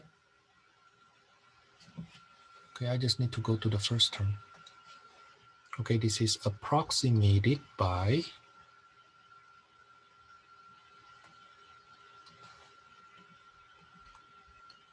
n equals to 0 to 1 of -1 to the n, 3 to the 2n plus 1, 0.1 to the 2n plus 3 over 2n plus 1, 2n plus 3.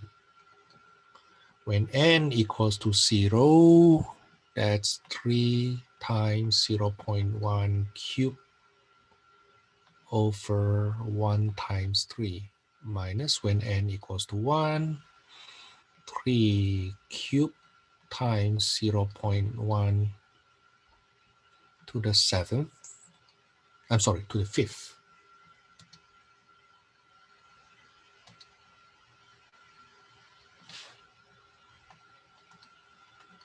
Over 3 times 5. So 0.001 minus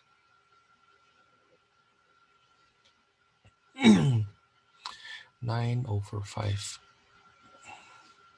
That's 1.8.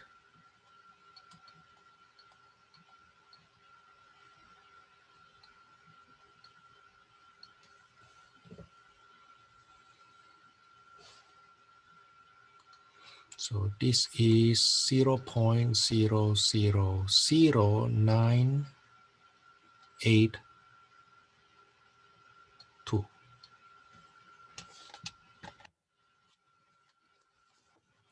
That number is accurate to 6 decimal places.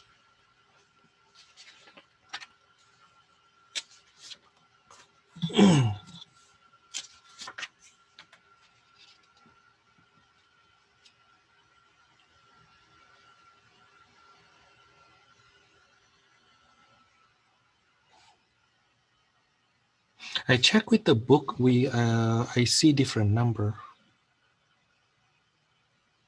Yeah, I check with the book. I get different number. Give me a second.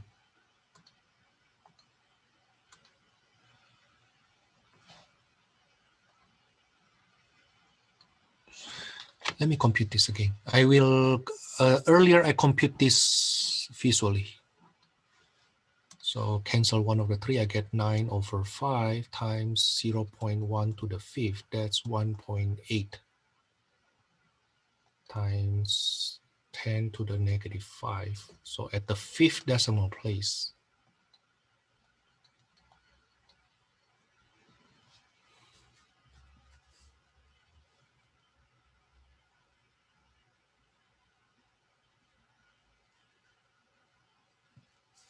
That's the number though.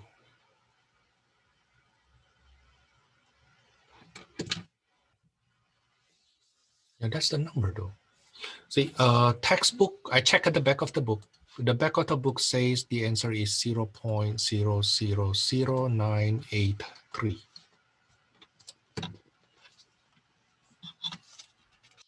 I check at the back of the book. That's what they give us. Can anybody tell me what's wrong?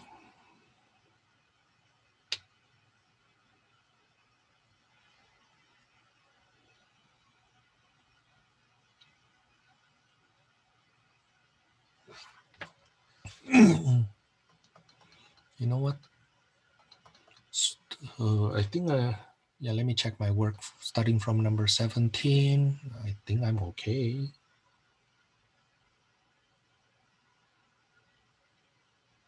Number 25. I'm okay.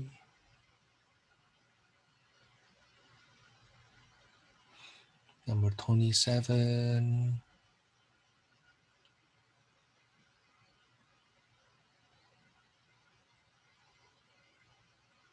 I'm okay.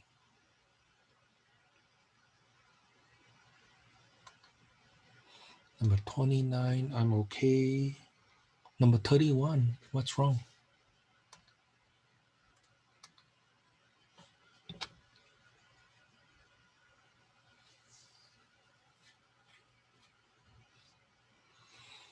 I don't see any reason why I get it different.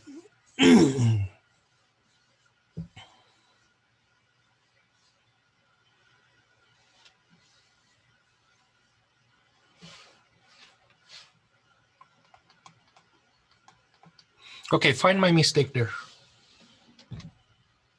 It's off from the textbook.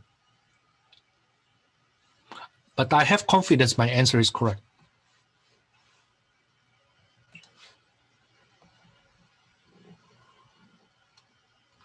Yeah, I have confidence that my answer is correct.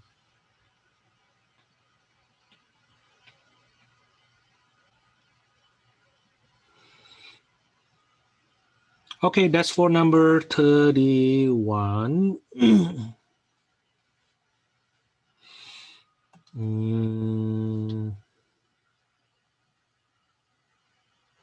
Number 40.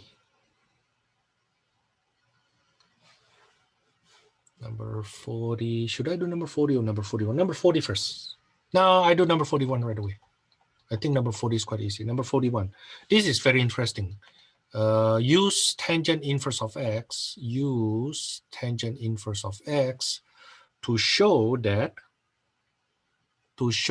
pi may be approximated by 2 radical 3 infinite sum from 0 to infinity of -1 to the n over 2n plus 1, 3 to the n.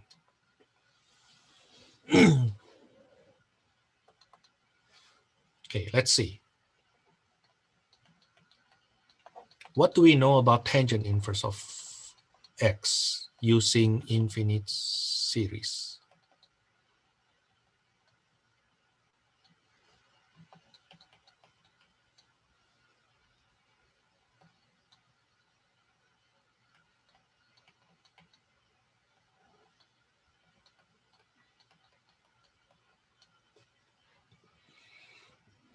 As I remember, that's the series, the power series representation for tangent inverse x.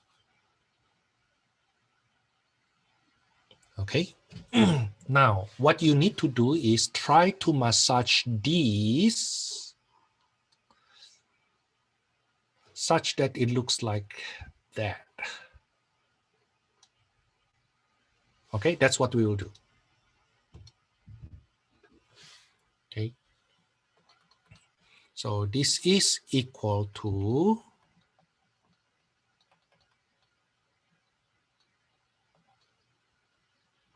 no, it's not from there. I want to do from here.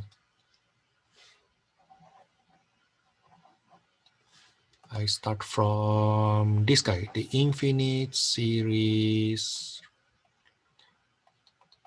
-1 to the n over 2n plus 1, 3 to the n.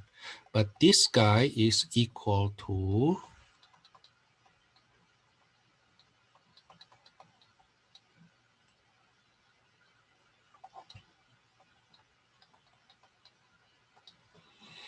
one over radical 3 to the power of 2n. Is it right?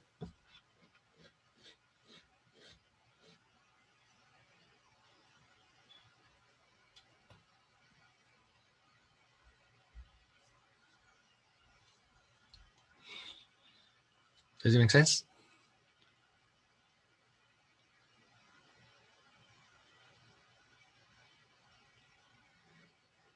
Now multiply this by,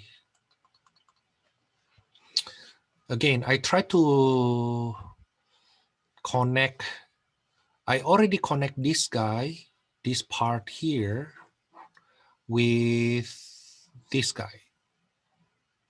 Okay, what I will do next is to multiply by to make it 2n plus 1 here.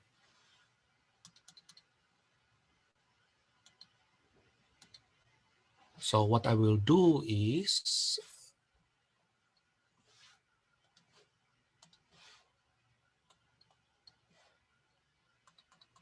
I will multiply by 1 over radical 3,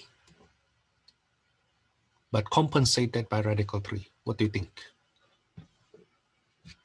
So this way I get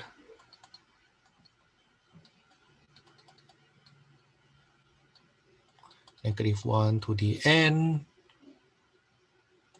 -1 over radical 3 to the power of 2n plus 1 times radical 3 over 2n plus 1.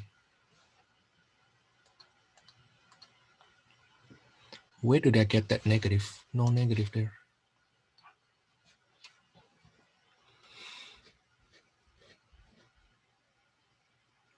Is it right?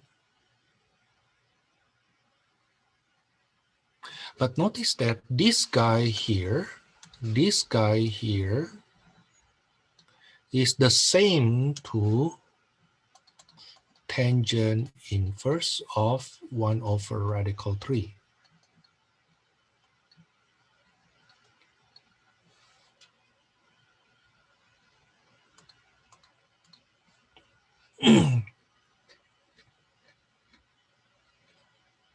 Which is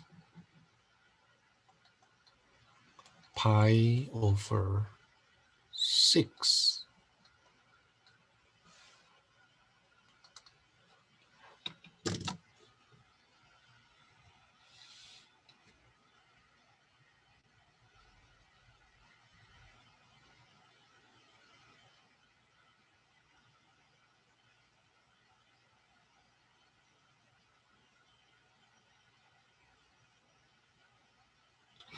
So,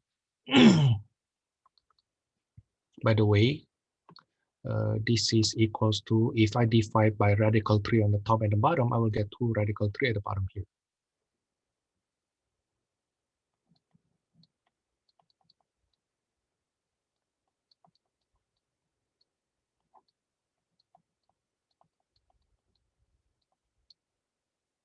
Okay, so 2 radical 3 infinite series -1 to the n over 2n plus 1, 3 to the n is equals to pi.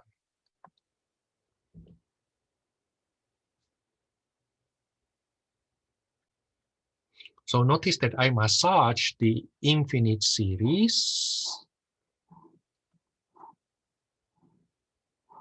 into a function that we recognize at certain x. In this case, the x is 1 over radical 3. Now, tangent inverse of 1 over radical 3 is 30 degrees, pi over 6.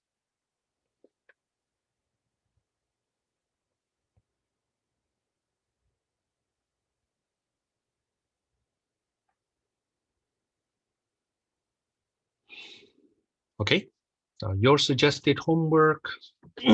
I did a lot of odd numbers. I think I kind of regret that though. So you need to do even numbers, I guess, right? Or at least just go over the odd numbers I went over before.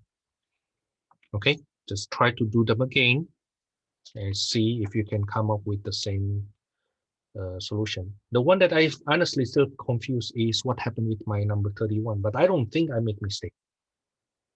I really don't think I make any mistake. It could be that they are the typo. They're the one having the typo. They're the one here.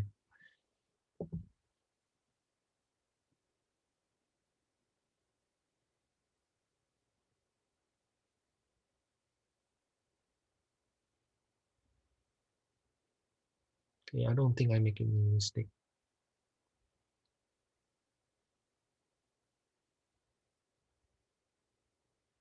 But work it out again, okay, and see what happened in the next term. That would be,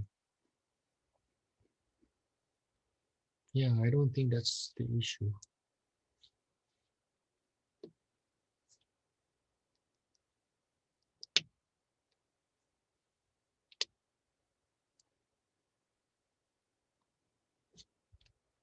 Okay, then this is where I will stop. See you Wednesday. If you have a chance, please read, or at least watch the lecture video for that 11.10. Okay, and that's actually another fun stuff.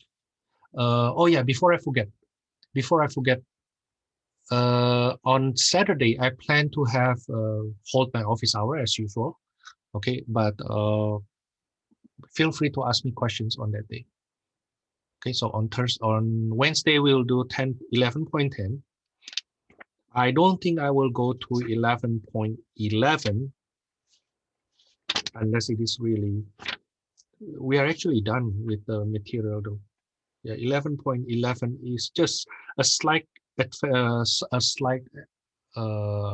from 11.10. So will test 4 be on the remaining parts? Test 4 will up to 11.10. So one more sections, which we will finish this Thursday. This Wednesday. Okay, Saturday we go, we do some problems maybe, if you have any questions from my old tests. And then on Monday, we basically do the same thing, or maybe we go over 11.11, but that's just a little part. Okay, that's for today. Bye-bye.